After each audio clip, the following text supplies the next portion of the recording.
No country in Europe has a longer recorded history of cheesemaking than here. The ancient Greeks very wisely described cheese as food of the gods, and the legacy of those times laid the foundation for today's modern cheesemaking.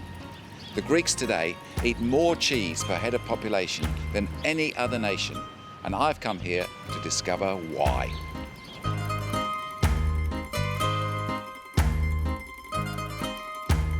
Greece is well known for its ancient history, architectural treasures, and timeless rugged beauty. This is the cradle of Western philosophy, democracy, drama, and of course the Olympic Games. These are just a few of its significant influences. This arena to the gods has been home to flocks of sheep and goats for thousands of years. The blended milk of both animals is fundamental to understanding what traditional Greek cheese is all about. There are many references to cheesemaking in ancient Greek literature, and Homer's Odyssey describes how a one-eyed giant made cheese in his cave from the fresh milk of his sheep and bleating goats. Much has changed since those exciting mythical times, with Greeks today preferring a much more relaxed way of life. But one thing that hasn't changed is the Greeks' love of cheese. The Greeks consume something like 25, 26 kilos of cheese per capita per year, which is the highest amount in the world. There are something like 15 million sheep and goats in the country, all of which produce milk, which goes primarily to cheese making. So it's really a food that lends itself to local home production and is very important to them. In addition, of course, like everything else, it's a source of pleasure. They enjoy their cheese. Sotiris Kitrilakia is a champion of Greek culinary heritage, and he's passionate about defending the many diverse traditional foods this country has to offer. Sotiris kindly offered to be my guide and show me some of the finest authentic cheeses made in Greece. The Greeks, by far, are the people that can be very impulsive. They can have great enthusiasms and quick dramas develop.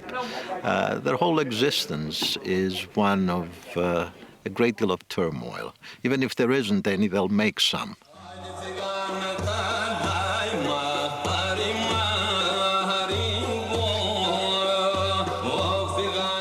The Sarakatsani have a long and proud tradition and still celebrate their culture today with music and dance.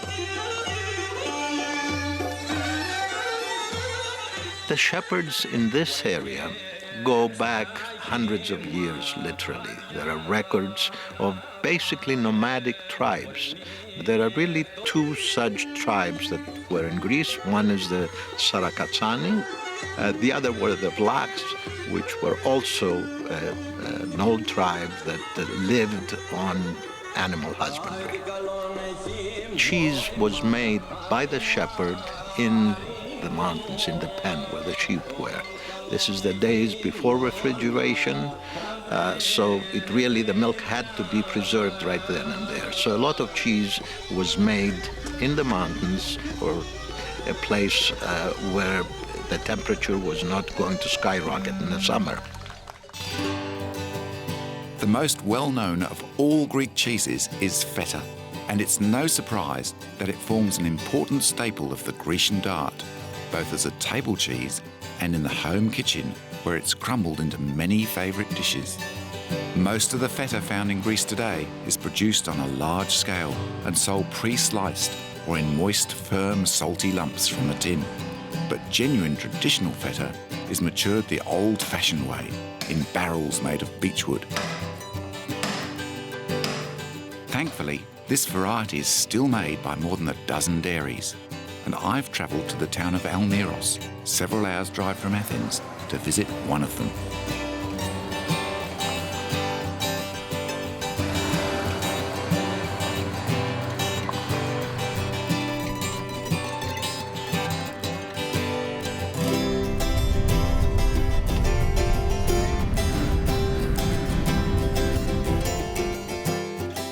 Vassillis Roussas is the head cheesemaker at the Roussas family dairy, which has an enviable reputation for producing the finest quality Greek cheeses, and that, of course, includes barrel-ripened feta. This family can trace their heritage back to the Saracasani shepherds, who once roamed the spine of Greece. After thousands of years of nomadic shepherding, this tribe settled in the Almiros region and began breeding animals and producing wonderful dairy products. Nice balance too. Could I have a taste? It just looks fantastic. It's wonderful, isn't it? It's milk that's become a solid. Nothing else has happened. Yeah. That's nice. Feta production begins with a blend of pasteurised goat and sheep's milk. Ratios vary according to the season, but strict regulations mean that at least 70% must be sheep's milk. After starter cultures and rennet have been added, the milk is carefully stirred. Over the next hour, the milk coagulates to the texture of silken tofu. The cheesemakers then cut the curds using two specially designed blades. Once the consistency is perfect, the curds are transferred to moulds where they're left to drain. The principles of making feta and the name feta have been widely misused by dairy producers all over the world, many of them substituting the sheep and goat's milk for bleached cow's milk. Thankfully, in Europe at least, this misrepresentation has now stopped following a 16-year battle, and in 2005, regulations were passed to ensure the name feta was only used by producers in Greece. And now for the moment of truth. This chick is 4 months old and it's time to open the barrel.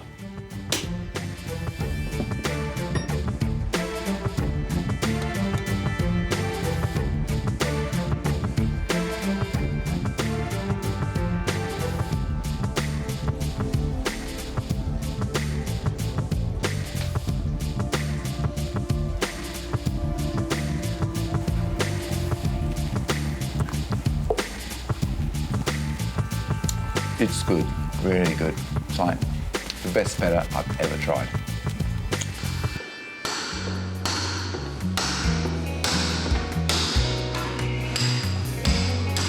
Specially selected batches of young cheese are matured in old beechwood barrels, which have first been smeared inside with a salty whey.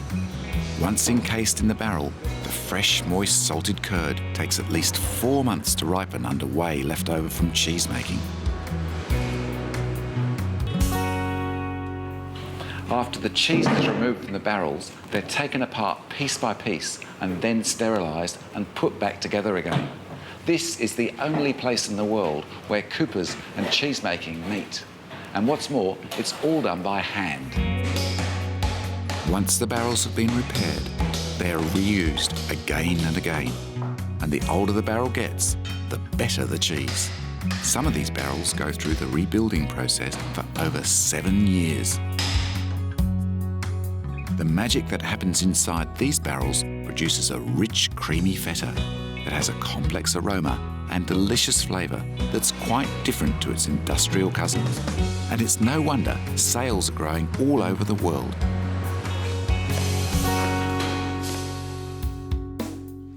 One reason why the Greeks eat so much cheese is that they use a lot of it in the kitchen in both savoury and sweet dishes. It really comes into its own in the hands of a master chef. So this pita pie is traditional? It's very traditional and it's very common all over. Όσα θες για να βάς, 10-15 σε κάθε τεψί. Says you might have to put 10 or 15 layers in a single pan. Oh yeah, okay. And Sotiris took me to see how a classic Greek pita pie is created using hand-rolled filo pastry. I don't think I've ever seen filo pastry made like that before. In an exhibition of culinary skill, our chef then rolled the most amazing fine filo pastry sheets using only a thin stick. The pita tin is smeared with olive oil, and 3 paper-thin layers of filo are gently draped on the top. A combination of wheat pasta, wild greens, onion, and feta are then sprinkled over. Layers of filo, olive oil, and our greens mixture are used to slowly build up the pie.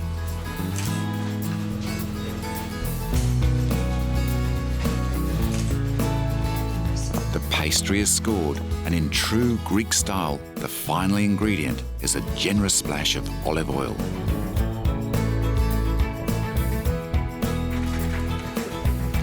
The pita goes into the family's wood-fired oven to cook for about 45 minutes till golden brown.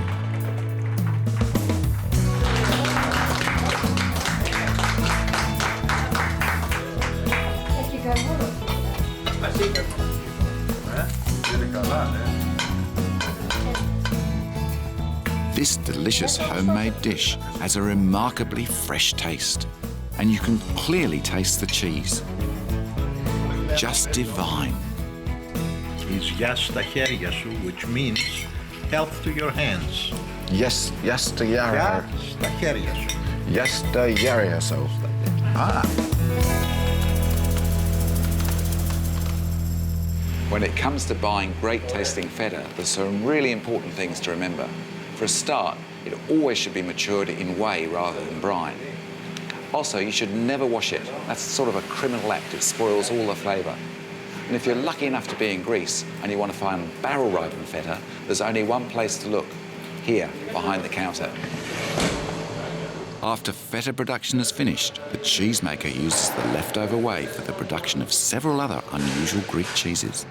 After the whey's been drained off from the feta, it's put into these great big vats, and cream from the ewe's milk is added to it. The cream's known as flour of the milk. The whole lot coagulates as it's heated up, and then it's strained off the top and put into these bags. The result's a wonderful cheese called Manouri. Manouri has an unusually fine, silky texture and a luscious, creamy flavour, which is largely due to the addition of rich cream. Greece's most popular whey cheese is Mithra, which is made using a similar method and has a lower fat content because instead of cream, milk is added. The Manouri is carefully scooped into log-shaped cotton bags that are sealed using string. These are hung to drain for several days, and the cheese never develops a hard rind.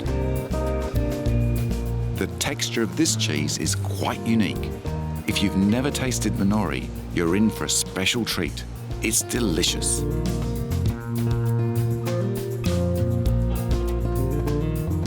At the Roussas dairy, they produce small amounts of yoghurt for special customers. What makes this yoghurt quite different to most types made in Europe is the way it's strained in cloth bags, which helps to ensure its thick, creamy texture.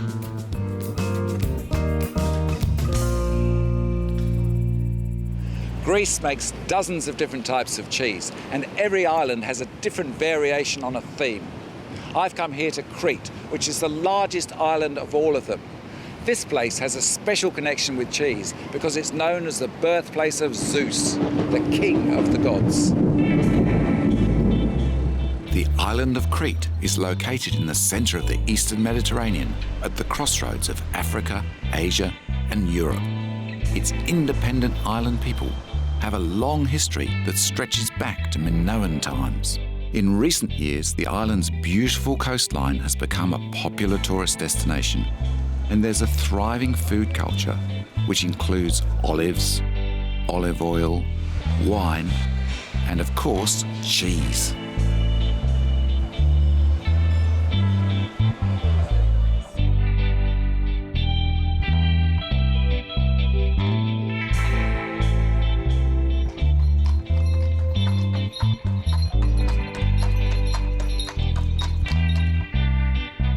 To learn more about Crete's finest cheese dishes, I've come to a tiny inland village called Vamos, which was abandoned during the 1950s when many residents emigrated to America and Australia. This pretty village has been lovingly restored by a local cooperative who want to preserve a slice of old Crete before it disappears. What you see as a beautiful village today is an effort which started 11 years ago by renovating the old houses and get them guest houses for tourists and visitors, And what we are trying to do here in our village, Vamos, is to show that a rural destination far away from the sea, without a beach, can survive. Today I could say that we are in a good standard. I'm pleased. I'm pleased.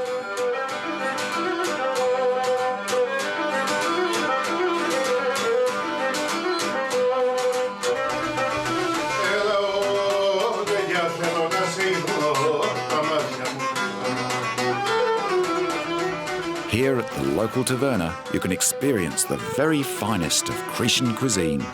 On today's menu, there are 3 sumptuous dishes, starting with a multi-layered vegetable bake that features barrel-aged feta. This is a simple combination of sliced potato, salt and pepper, tomato sauce, red onion and sliced squash. Then a mixture of feta and mint, garlic, homemade tomato sauce with lashings of local olive oil are added, and it's baked for 40 minutes in a wood-fired oven. The finished dish is mouth-watering.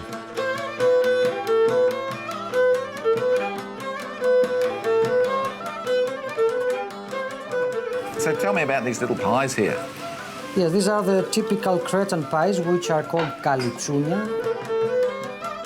These parcels are simply rolled homemade pastry filled with mizithra and fresh mint.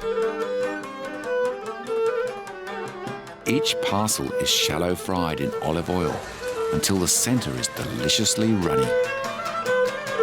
This is lovely, really good. Yeah, it's always prepared and ready, so they're available anytime. Oh, okay. Another Cretan dish is made using rusk, a local hard-baked bread that has a crunchy texture and rich, grainy flavour.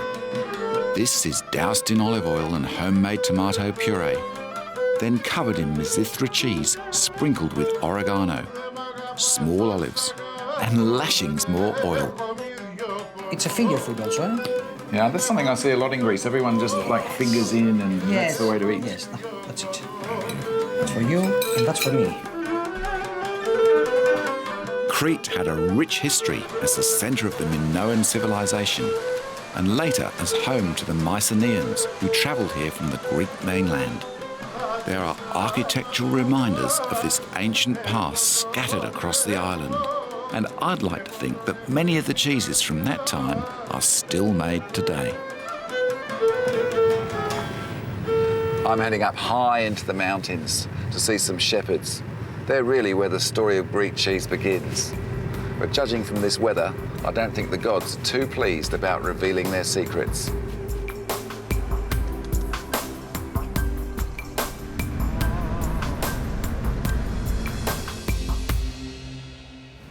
This cheese is called Graviera, and it's a sort of Gruyere, and it's made all over Greece. But this one here is only available in the western part of Crete. It's called mitato and takes its name from sheep's pens high in the mountains, and it's filled with little tiny red peppers. The red chilies act as a natural preservative and add a little bit of extra kick to the flavour of the cheese. The Graviera of Crete are highly prized on the Greek mainland, but always try before you buy. If you're planning a trip to Crete, give yourself at least a week to get to know the island, because there's plenty to keep you well fed.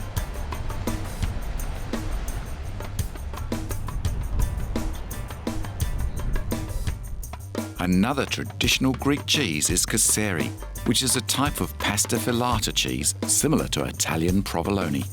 Made with pasteurised milk, the coagulated curd is cut into large shreds before the reheating and hand-stretching process begins. Looks just like making bread. Yeah, it's the same procedure.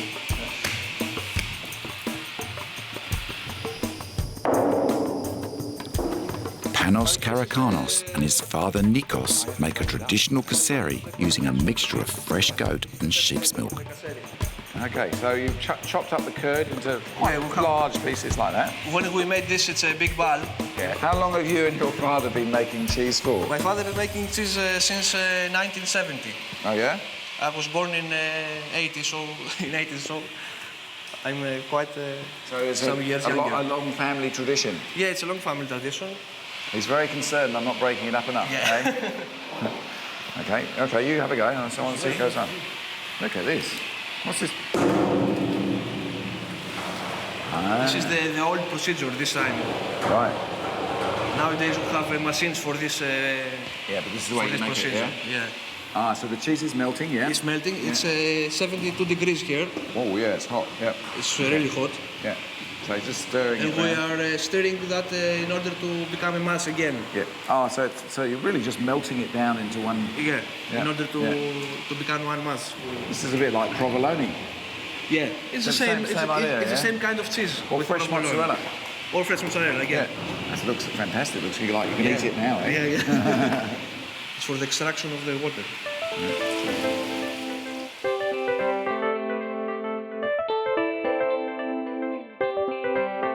The curd is heated till it reaches the consistency of a rubber band. Nikos then rotates the metal sieve to remove excess whey. This molten mixture is placed onto a bench where salt is added and the cheese is skillfully kneaded.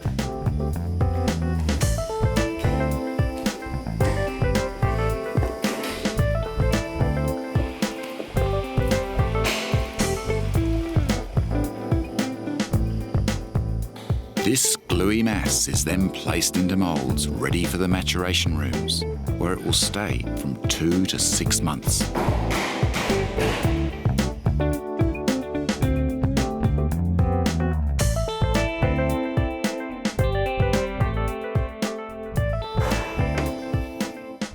I'm looking forward to trying this. It's about 1 year mature this is. Oh, it's sort of sour, sweet sour. Yeah. Have to do it with lots of noise, yeah? That's beautiful, hey? Beautiful. Yeah. Thanks a lot. Okay, you're welcome.